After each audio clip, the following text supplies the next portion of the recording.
HTML tables are used for what is called tabular data.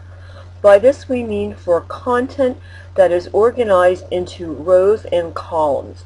There would generally be either a column heading, a row heading, or both.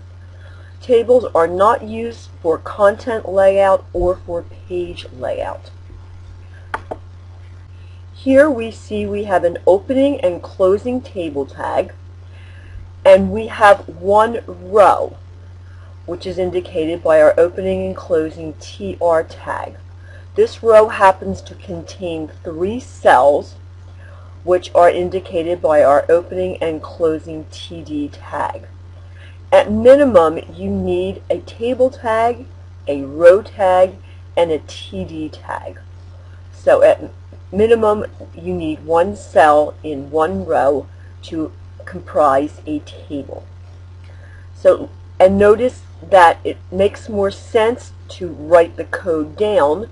It's easier to view, although when we display it, it will display horizontal. These are all block level elements, and these are your basic tags. I will now switch over to my editor, and I am in what is called the split view mode. It is right up here, split screen, so I can see my code and the output. Here I have 2 rows. Each row contains 3 cells. Notice the display. By default, the table is as large as the content. There is no border or grid lines. So if you look at what we have, it doesn't really look like it's a table.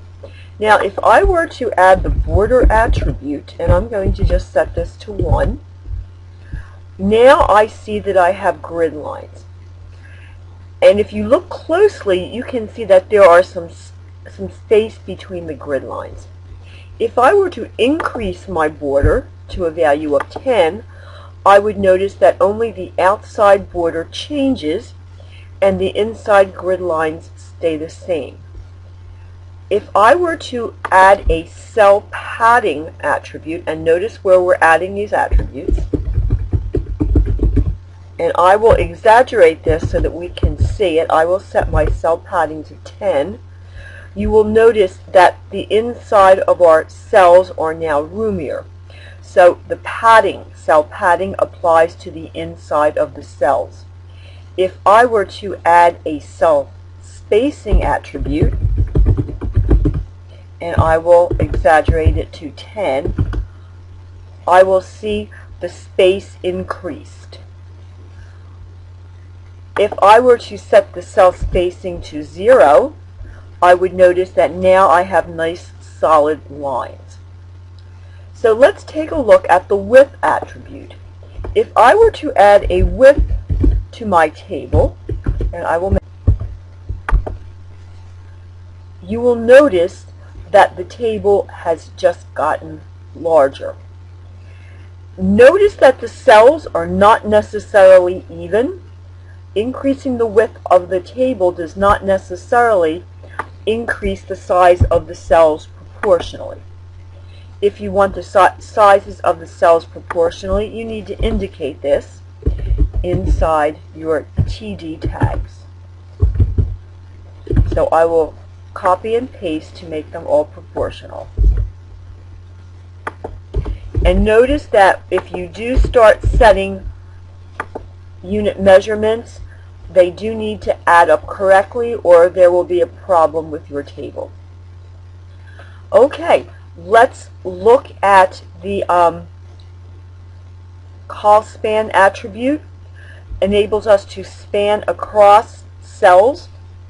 Supposing I wanted to have the word apple in 2 cells, what I could do is I can put a call span attribute,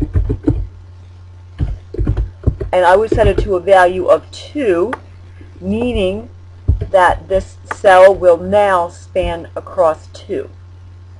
So call span allows us to merge across cells. Row span, on the other hand, allows us to merge down. So if I were to put a row span, in this same cell, I would see that Apple is now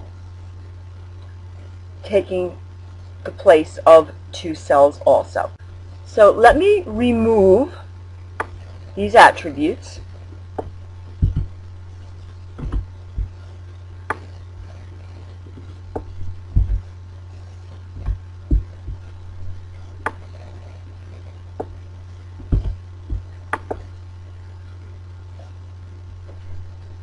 And now we will look at alignment. I will add some content.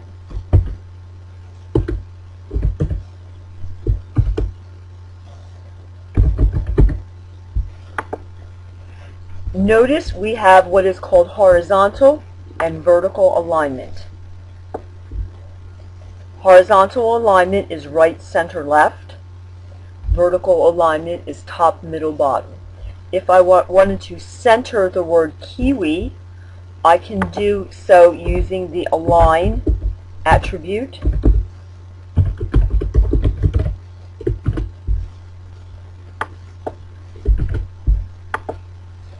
If I were to want to vertically align this to the top, I can do so using the v-align attribute.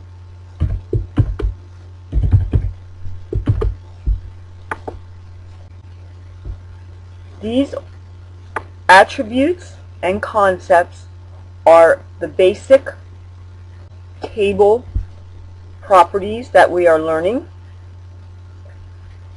All of these attributes can be replaced with CSS.